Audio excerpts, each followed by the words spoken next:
Well, we're at the last mainline Crash game we're going to look at for this marathon, and the last game that Naughty Dog made for the Series 2, and it's honestly one of my favorite platforming games of all time too.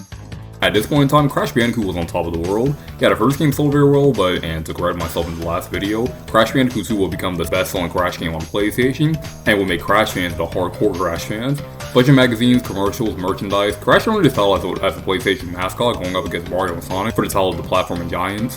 But behind the scenes, Naughty Dog was actually starting to lose the IP to Crash Bandicoot since the IP was owned by Universal. But I'll get into that in the next video.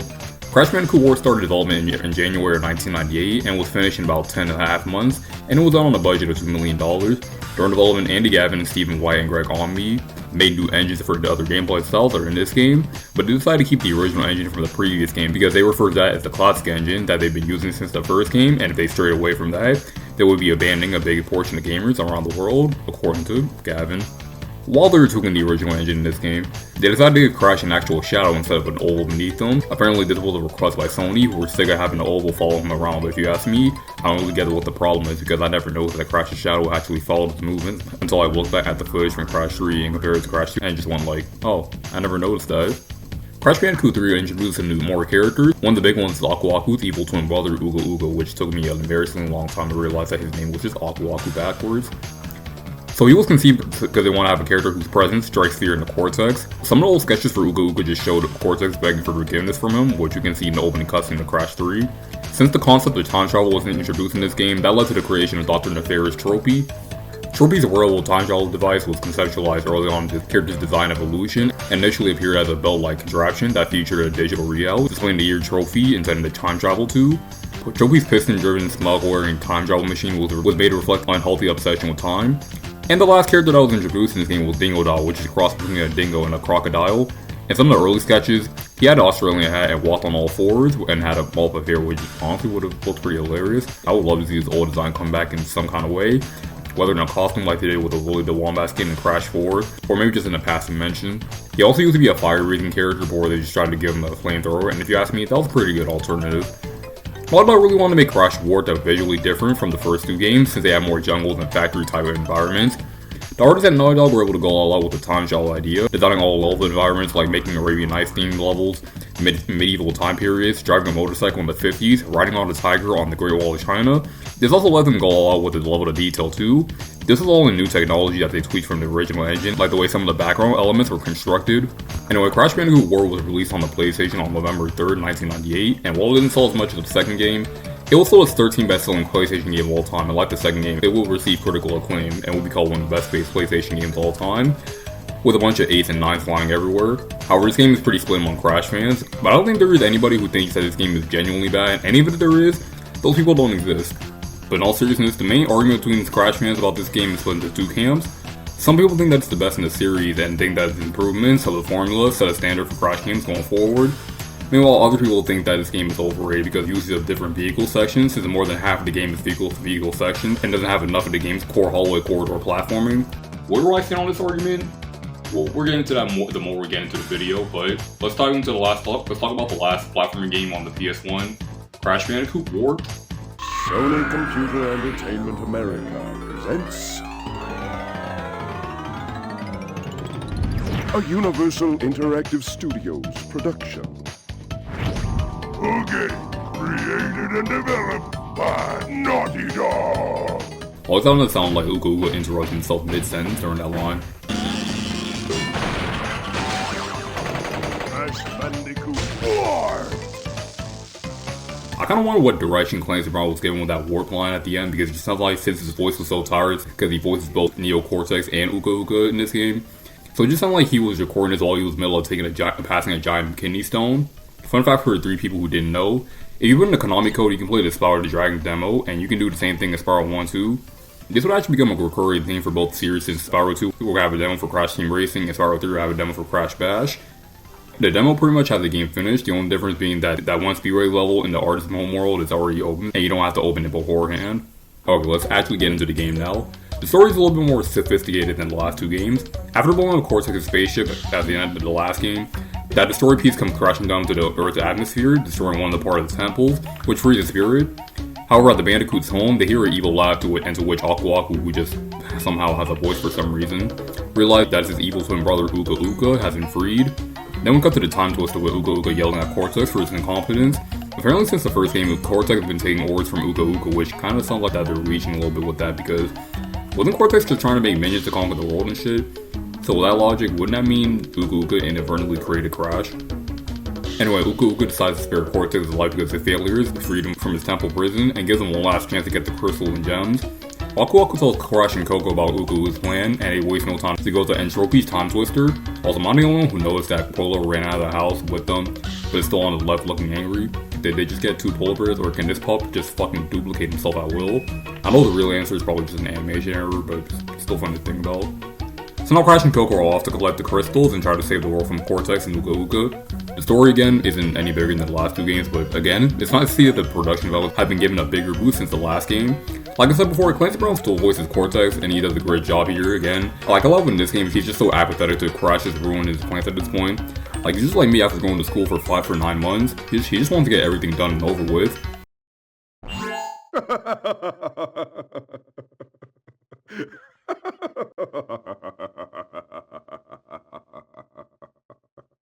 I'm sorry. This is the part where I'm supposed to be angry, full of rage, incensed beyond belief. Once again, you have outsmarted and outspun my best henchman. I should be rather upset, shouldn't I? And in fact, we're furious! But he also does a great job voicing Uka Uka too. There's such a menacing vibe to him that makes him a pretty imposing villain. None have dared to fail to break Uka Uka even once.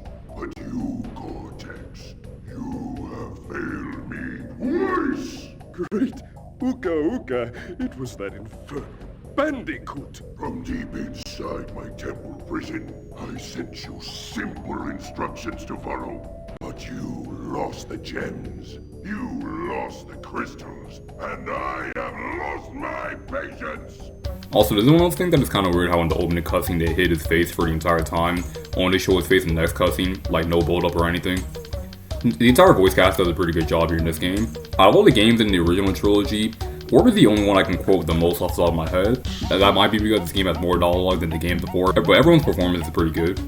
Not to mention, character models still look pretty good to this day, except maybe Tiny Tiger. It's crazy to me how Cortex looks way more expressive here than he did in Wrath of Cortex, even though that game came out 3 years after. And the death animations are still just as funny as ever than they were in Crash 2.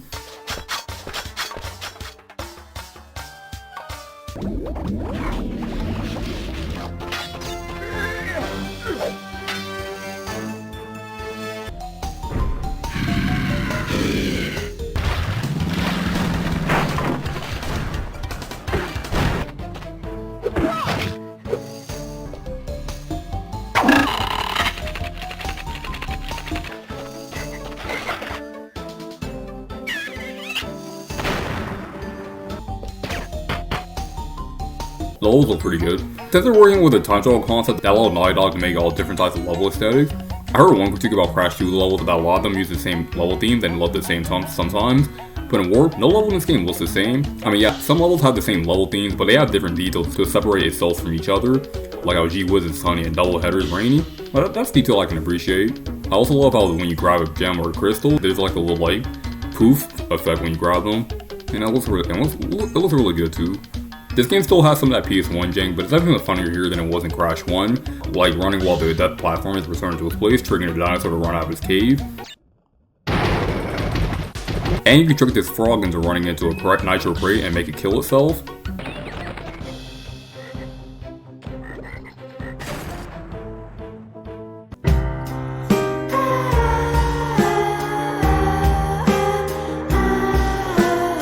The soundtrack is pretty good, but I don't think it's as good as Crash 2. I mean, I still like the songs, I'll still follow along with it when I'm playing these levels, but I'm most likely gonna remember more songs from Crash 2 than Crash 3. But it doesn't mean the songs are bad though, like the Warp Room theme, the theme of the jet ski levels, the China levels, and Cortex's boss theme. Alright, so as for the gameplay, not a lot has changed since the last game. You're still running through corridors from point A to point B, while breaking boxes and collecting crystals and gems. Crash still controls the same way he did in the last game, and he still kicks the slide and body slams from 2. There's no Metroid bullshit where you have to collect your old abilities again. But Crash also gets some new moves too. Like in a Mega Man X structure, Crash gets new power-ups every time he beats a boss. The first power-up is Super Body Slam, which destroys metal crates, which the original Body Slam could already do. but it also increases the radius, which means you can destroy multiple crates all at once. The animation is also faster too, he slams it right away instead of just hanging in the air like a dumbass for a second. And then we have the double jump, which I love and hate. I love it because it gives you extra air time and more time to jump over hazards. You can also jump over the secret areas if you're good enough, but I also hate it because Crash has a weird timing with the double jumps. So if you don't double jump at the height of your last jump, the double jump won't come out, and that can really fuck you over in the worst possible moments. To be fair, double jump is more to your benefit than it is to your detriment. I've found it way too many times when I've died because of a mistimed double jump, especially during the time trials. But now the Death Tornado spin is something I can never get tired of using. If you press the spin button multiple times, do a continuous spin, and this combined with a double jump, you can break this game into half. You can do all these cool things, take shortcuts, and do all these speedrunning strategies to finish a level faster. I fucking love this move. It's so much fun just making all these long and continuous jumps. Then there's the Fruit Bazooka, which lets you shoot out Wumpa Fruit to take out enemies that are in your path, or shoot TNT boxes and nitro crates. I like this move, but you have to stop riding your tracks to activate it. Sometimes I just straight up forget that I even have it in the first place. I see all these nitro crates in a place where I can't jump over or avoid them. I'm just thinking to myself, how am I supposed to get past this? And then I remember, alright, I can just use a Fruit Bazooka. Finally, there's the Crash Dash, which lets Crash start running like he just got caught smuggling cocaine. You're only going to use these during the time trials, which I'll get to later. I don't want to talk about boss fights first, but I might as well get them out of the way since I talked about the power-ups you get from the boss fights. The boss fights in the first and second game were kinda hit and miss, but in Warped, every boss fight are just good at worst and fucking awesome at best. Titan Tiger is a pretty good first boss, although the hitboxes on Little Tigers can be pretty questionable. Tingle is great too. You have to trick him to attack in his own arena, so you can attack him first, or you can just say fuck that and just slice spin, jump over his arena and just attack him via that way. Entropy is insane at first with all the lines of fire and fireballs that he throws at you and disappear on platforms, but once you get the patterns down, it's a pretty fun boss. Engine is the best Crash boss hands down. You have to play as Coco in the spaceship, and Engine pilots an upgraded version of his mech from Crash 2, and he shoots out missiles and machine guns at you, but then once you take down the first phase, Pearl locks on you and enter the second phase where Engine has more hit points than he did before, and he fires more shit at you to avoid. I know some people might find this a random difficulty spike, but personally I feel like the challenge here was tough but fair, and I was pretty close to dying too. I was at 2% before I beat him. Finally, there's Cortex, and to be fair, this is the best Cortex boss in Classic Crash, but compared to every other boss in this game, he's not that good in comparison. You have to avoid all of Cortex's bombs and fireballs while avoiding Uga Uga and Aku Aku just battling off some Goku versus Vegeta type shit. I like to do so because of the fact that Aku Aku and Uga Uga are fighting, you don't get any Aku Aku mass, so you're forced to do this in one run. I must be a little bit rusty from not playing these games for a while because I was actually surprised at how many times I would get caught by those bombs that Cortex throws at you because I could usually get past them fine before. But I do like when you collect all the gems and relics for the completionist ending. All the other levels are gone and then the final warp room, it's just you and Cortex's face on the button just waiting for you to face them. I love that, it kind of creates a little bit of tension. Like I said before, this game follows the hallway corridor structure from the last two games, and so there's nothing new to talk about. Well, except for the fact they made it to cut down backtracking, thank fuck. And even when it's there, it's nowhere near as annoying as it was in Crash Bandicoot 2. Off the top of my head, the worst it gets is in the level Future Frenzy. To get both clear gems, you have to get 20 rolls to access a specific level in the secret warp room, which leads to another part of the level that has more boxes to break, another gem at the start of the path, and then when you ride that path back to the second part of the level, you have to backtrack all the way back to the first part of the level and break all the boxes that were there, while trying to avoid everything from behind. And for the third game in a row, the camera isn't backed up far enough to give you a decent review of what's coming up until it's too late. And then you have to go back to that same platform and play the rest of the level as normal. But other than that, there's not a lot here that pisses me off on the same level as the backtracking problem from Crash 2, gem collecting Crash 1, even going for a full completion in Crash 4. I mean, how to access secret levels in this game is still just as cryptic as it was in the last game. Now that I think about it, it might be even worse here, because there's just things that you'll only do by accident, like running into the sign in one of the motorcycle levels, or we're getting picked up by this specific Pterodactyl and Dynamite. You still have to collect all the gems and crystals to reach the final boss with Cortex, but this time, before you complete the game, you have to collect these relics too, something that's completely new to the Crash franchise. When you revisit the level you already completed, you'll see a yellow clock, and once you touch it, it starts a timer, and you have to beat the level as fast as you can to get rewarded with a relic. If you beat the relic on standard time, you'll be rewarded with the Sapphire relic, which doesn't really require a lot of effort, so it's basically a participation ribbon. But if you go one step further, you'll get the gold relic, which requires you to memorize the stage layout and use your knowledge to your advantage. I mean, the Sapphire relics are the bare minimum to beat the game, but the gold relics are just nicer to look at. Plus, you get a secret gem from Coco if you get all the gold relics, and it bumps up your completion percentage to up to 105%. But if that's not good enough for you, you can always go for the platinum relics. Not only need to memorize the stage layouts, but you also need to know where to sacrifice Aku Aku hit points, know where to cut corners, know how to use all the secret power-ups all at once. You pretty much need to perfect this game.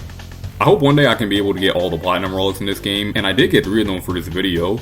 I got one in the secret stage Egebus Rex, one in Flame and Passion, and one in another secret stage Hot Cocoa. And it's important to note that I got those platinum relics by complete accident, and some of my gold relic times were just a couple of seconds or sometimes a second away from a platinum time, so getting all of them isn't impossible, just very hard.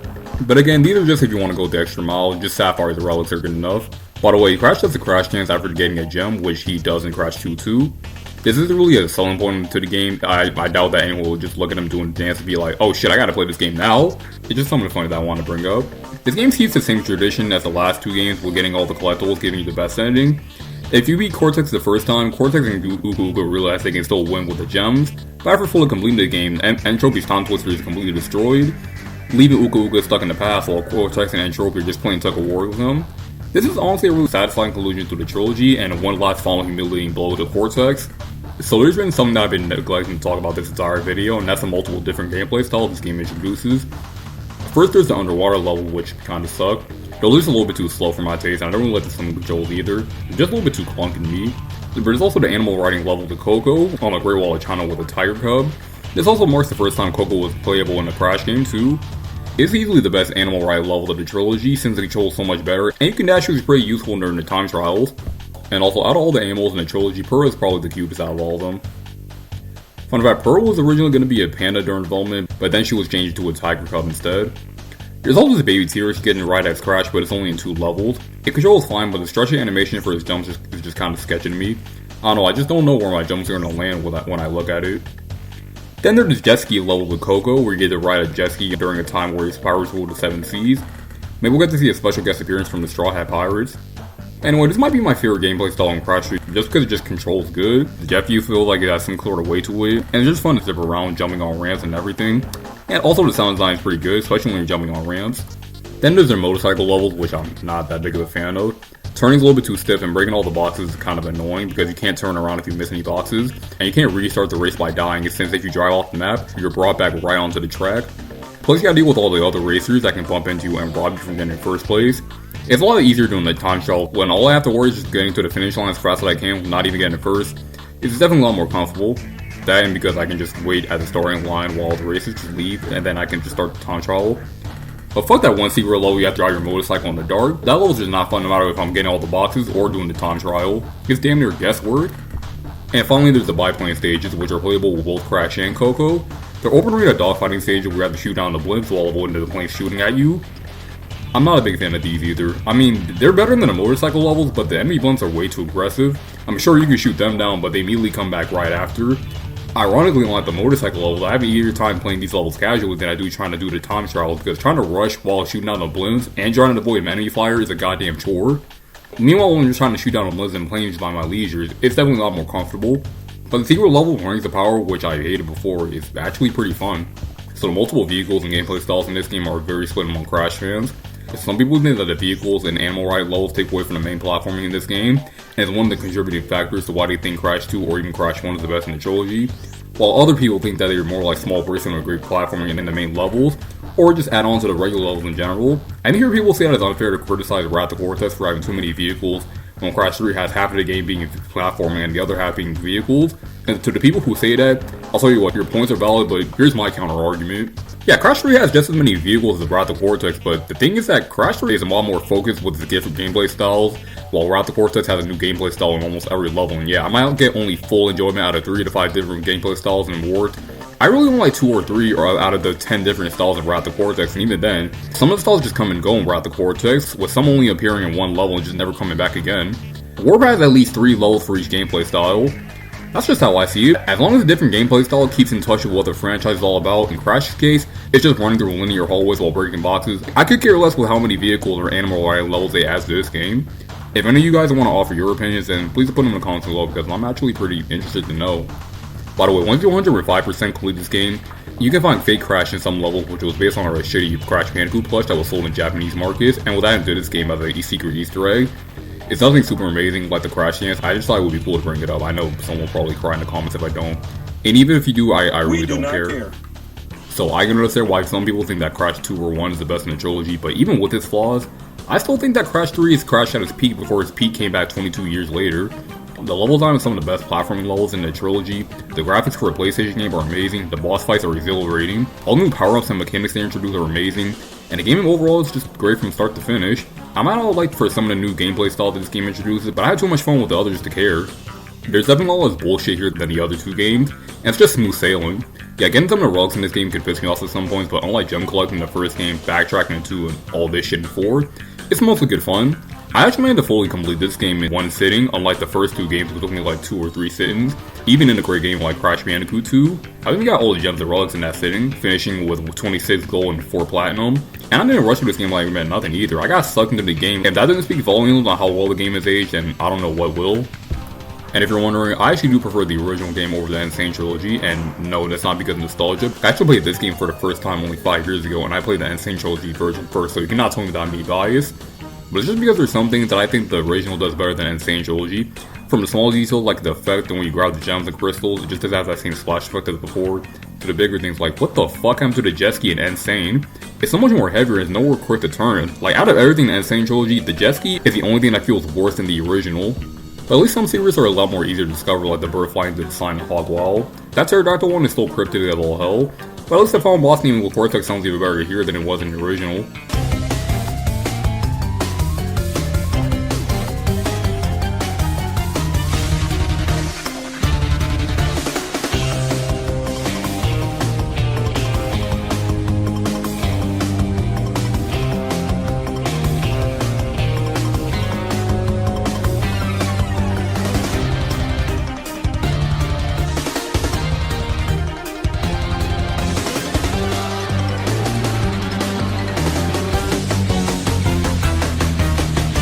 And the music cues make this line even funnier.